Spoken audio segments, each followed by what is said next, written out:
Hi guys, I wanted to make another seduction topic video, and I'm going to be talking about what girls like me are attracted in men.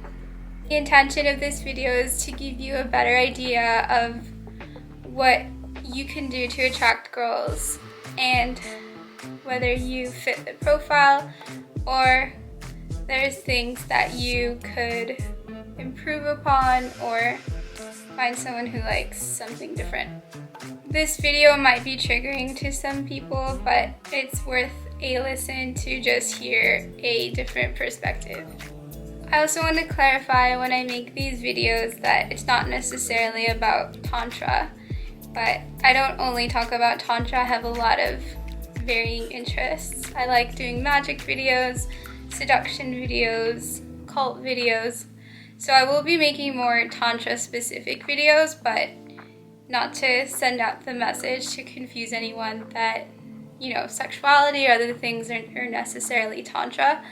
I know that there's already a lot of misinformation about Tantra and the Tantric text and what Tantra really is, and that's the last thing I want to do, but I also just enjoy expressing myself in different kind of topics that I think are relatable to people. So I will be making a few more videos coming up soon about different tantric texts and different tantric concepts and things that will give you guys a better idea about Tantra. But these videos are just about human relations and human sexuality and seduction. So what do girls like me look for in a guy? Number one thing that's very attractive is a guy's ambition. If a guy is successful, then of course it's very attractive. And success means that he's accomplished what his purpose is, what he's set out to do in this life. Or at the very least, he's very passionate about it, he's working on it, he's creating something very big, very meaningful to him. On that note, it's very important to me and to most spiritually conscious women to meet a guy or to be with a guy who's very concerned with the world at large and something bigger than himself. It's nice when a guy is financially successful and has built something for himself, but it's even more impressive when his success is built on something that influences a lot of people in a positive way. I think our lives are very short in the grand scheme of things, and so to live just for yourself or just for short-term pleasures is not really a life fully, meaningfully lived. And everyone's here for a different purpose, but I genuinely believe that we all have a gift that helps to heal humanity, to help the world at large. And the more successful a guy is at actually accomplishing that, the more people he's helped or something really positive, the more sexy and attractive he is. Number two is a guy who really takes care of himself and looks after himself. And of course this comes down to self-love, which we all know and we talk about. But a guy who loves himself, he just takes care of himself. He doesn't necessarily need anyone or isn't on the lookout for anyone. He's just full of himself, but not in a negative way. He's just full, living his life to the fullest. He's happy. If he meets a woman, then it's not an intentional seeking for it. It's just a beautiful serendipitous kind of happening, and it's just a beautiful act of the universe bringing two people together, and it's just a natural coming together because he's already full in his own, he's already content. There's no energy of neediness or seeking someone to complete him. Number three is a guy who is very intelligent. I think the word is sapiosexual for someone who's attracted to intelligence. I'm an air sign, I'm super intellectual, and I love being able to talk to someone who can provoke my intellectual capacity and kind of bounce ideas off each other and just really learn, really have amazing conversations and just brain orgasms and just be able to talk all night, just explore really the depths of the knowledge and the gnosis that exists in the world. Number 4 is someone who has a really good sense of humor and a lighthearted personality. I think that seriousness is the disease of the world, and there's so many people who are just carrying the weight of the world on their shoulders, and it's nice to just have someone that can pull you out of that sort of seriousness, and you guys can have fun together and be playful and laugh and be lighthearted and just simply joyful and simple.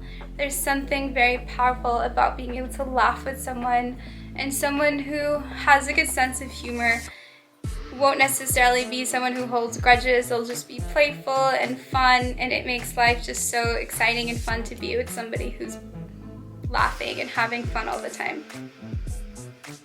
Number 5 is someone who has a generous heart and is very giving. When you're spiritual and you're compassionate, I'm sure a lot of you guys can relate, like you have a very giving nature to you, and you need a person that can match that. Otherwise, you end up just feeling kind of drained and like you're just giving and not getting it in return, not getting anything in return. And it's not about, I don't believe that we're meant to give because we want to receive something, but it's beautiful when there's two people and there's just a natural joy of giving, and you give because you love it. You like seeing the other person's joy when you give to them, and it's just like giving from love and from the excitement of being able to make someone else happy. Number 6 is, of course, attraction and sexual compatibility. I think it's very important to be physically attracted to a person, to be with somebody who can ignite your love and your lust at the same time. I think that sometimes there's this like idea of social shaming of just like, you know, it's materialistic or it's bad to like care about physical things, but being physical is still part of reality and it's energy, and when you actually are with someone you find attractive, then it just means that they're appealing to your energy, because we all have different tastes. And beauty essentially is a manifestation of positive energy. So when a person is attractive, it actually means they have good karma and that there's good energy in their physical representation. I know some guys probably don't want to hear this, but girls do like guys who are tall, or at least taller than them, just so that they still feel feminine. And with a guy who is not in a lower position or not less, or is not less in a protective position, because height kind of indicates dominance. Number 7 is a guy who is very masculine. Most women like masculinity. We like our polarity, and I do feel that in the modern age there's a lot of men who embody more feminine characteristics. I think that with technology and with certain things where men are not required to work as hard in labor, and different things have kind of created a different type of masculinity where there's a lot of men actually who act a bit more effeminate, in the sense that they want women to pursue them, or they like women who compliment them and try and, you know, massage their egos and stuff like that. Or there's men who become very like obsessed with their appearance and, you know, just things that are more typically feminine in nature. And of course, I'm very much about balancing the masculine feminine polarity in everybody, and what we perceive as masculine feminine is not necessarily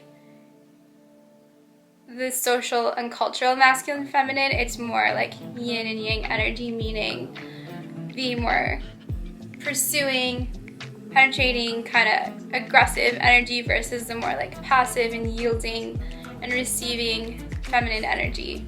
When guys do things like want to receive from a woman or depend on a woman for validation or needing affection and stuff like that, it kind of puts them in a feminine position. Girls like me typically like men who are very masculine in the sense that they're very giving, they're very providing.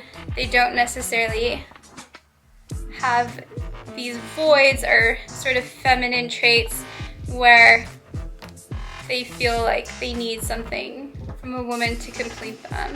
For example, some men look for women to sort of mother them. When a guy is very masculine, he naturally will get, you know, very nurturing and affectionate treatment, but when he's not in his masculinity and in his strong dominant energy, and he gives off an energy that he needs, you know, like mothering or someone to kind of reparent him, then it's a bit of a turn off.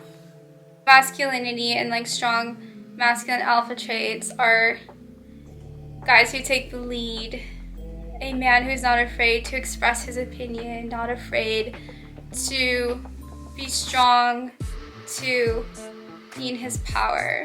He radiates a lot of power, a lot of solar plexus energy. There's probably a lot more things that I can think of, but those are the top ones for now. But it's pretty important to understand what we like, what we desire, so that we can create the intention for it and put it out into the universe and be specific and know who we are and know what we want.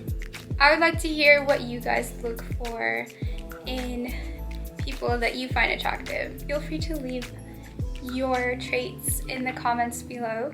Thank you guys for watching. Please like, share, and subscribe, and I'll see you in the next video.